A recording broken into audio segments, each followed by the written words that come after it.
right, so I want to give you some more tips on advanced sources. Obviously, you can pull in just different Reddit posts here, and let's just add this Reddit source here. But this won't actually pull in the comments, and the comments may not be as important for something like this. There's 65 different comments, and this is people giving opinions, and that's what Reddit is great for. So this may or may not be great for the kind of content you want to create. But let's say there was news that was just released, maybe AI news, maybe Apple had a launch. And if you wanted to find a thread and you could find a thread with thousands of comments and get the sentiment of what people are thinking about it, then this is the way to do it. So you go to the end here of the URL and you just type .json on the end of it. And this will just be the whole thread, including the comments. And as you can see here, this is quite a lot of text. And I'm just going to do Command A on my Mac and select all, and then Command C to copy. And then I'm going to add this as a source, and I'm going to add this as copied text, right? So this is how you can use Notebook LM to basically gauge the sentiment of any news that's happening. Okay, and we have pasted text here. So I'm going to rename the source comments on Webflow Good from Reddit. And now we've added that source as well. And so that's just going to give you some great content. As you can see here, the source is right here, and we'll get into what people think about it. But you can see that the source text is quite a lot. It'll be very difficult to, as a human, to gauge the sentiment of people agreeing and disagreeing about something, but this can actually do that job really well.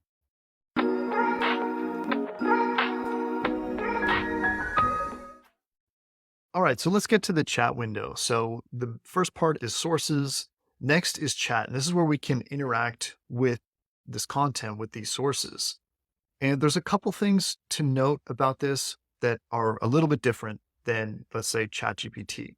First, Notebook LM is not prone to hallucinations. It doesn't go and outside of your sources. It doesn't search the web, so it's not going to make up things that aren't here. So that's the first thing. Second, when you chat with the Notebook LM, this is temporary. So if you were chatting and you had a conversation and then you left and you came back, this chat would be gone. So it will disappear. It's also good for brainstorming. So if you want to ask it different things about that, you can do that as well. And so let's just look at what we can do here. So one of the things that you can do is the briefing doc. And this is a great option to just start generating and to see what a good overview is. And we'll get to this a little bit later. You can also add notes, and this is ideal for, let's say, actually learning something. Think of someone who's learning something in terms of school. Maybe this was paper, and you just realized something about some benefits, right? So as you're listening to this or hearing about this, you can type, here's what I uncover for this, or tip 1. So you can actually keep your notes here. And so it's all in the same place, all in the same screen. You don't need to adjust your windows. It's right there, and it's great for typing as you can do that. And you should also see this is convert to source. So let's say we had written this, and just for the sake of time, I could say convert to source, and then it adds it to the source here, right? So anything that we chat with or we take notes is not gonna remain unless we add it as a source when we come back. And that may be important for certain things as well. We can just start interacting with this. So let's say, what is the benefit of using Webflow versus Figma for web design? And I'm asking all the sources, and this will give me the chat here. So they're often discussed together, but they serve different functions. Now, all of these have references. And if you hover over that, you can see that reference. And if you click it, it will actually go into your source guide and show you that part of the blog. So this is pulled from that blog post that we added in earlier, and it's showing you where it references that material, right? So that is fantastic. And so we can see this. And if we wanted to save this to a note, we can save it to a note, and then our notes will be stored here. So you can also look at some of the questions that they may suggest here, and we can see, so what are some advantages regarding responsive web design. And again, we can hover over, we can go right to the source, right? And this is linking from the PDF, right?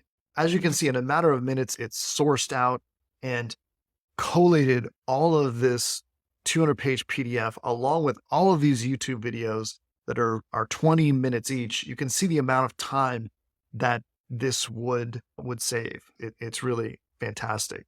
So you can start asking some things here. So what is the best way to get started with Webflow?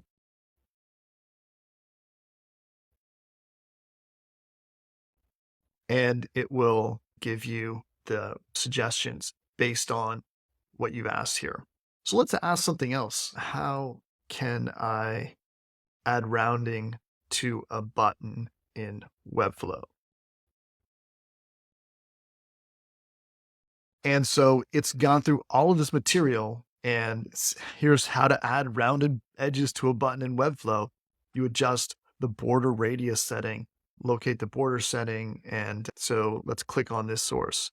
So this is actually the YouTube source. Yeah, so usually we'll take you right to the part of the video where it mentions that particular part.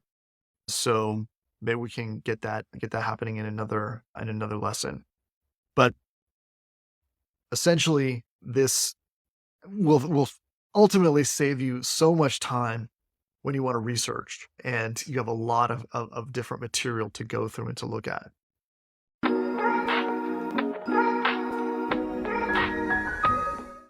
All right, so some really important settings in the chat. This is a different notebook that I have, and this only has one YouTube video in it, and this is about the YouTube algorithm. And this right here is really important, this little button here, because it allows you to configure your chat. So you can have the default style, which is probably recommended. You can also have the analyst, which is best for business-oriented strategy and decision-making. So if you're thinking of this as like a marketing analyst, someone that if you want to understand or have Notebook LM write a step-by-step guide for you, then you might want to use this one. This is sharing your notebook as a group knowledge base or like a help center, or you can do custom. And this is where you can suggest different roles. And I think that this is really important. You can do this in the prompt, but sometimes it's even better to do it here. So you want to do this, keep this at a high level for those who are experienced with YouTube. Okay. And so that will keep this as a high level, right? So I don't want to be talking to, let's say, a beginner. This is more geared towards people that are experts. Okay. And then you can also choose your default response length. So default, longer, or shorter. Okay. So with this one, we could do a briefing dot, but what I'm going to say is give a detailed breakdown of how the YouTube, I always have trouble spelling that word, how the algorithm works. Okay. And let's see what it gives us. It's going to break down this one video, right? And again, the real benefit of Notebook LM is you can take different opinions and different pieces of content, and it can pull them all together simultaneously. So this basically talks about user profiling, which not a lot of people talk about even when they're not logged in. So it's really about the time and everything about the videos. And so I want to ask something about this video because I've watched this video, but I want to say, does YouTube recommend different videos to the same user at different times of day? And there, to answer your questions, yes, it recommends different videos to the same user at different times of day. And so it will go over this, and you can read the examples right here and connect to the note. Now they're all going to have the same source because there's only one source in this. But this is something where it didn't mention the times of day specifically here in this, but this might be something where I want to save it to a note, right? And so I can use that again as some content. So those are some really important considerations.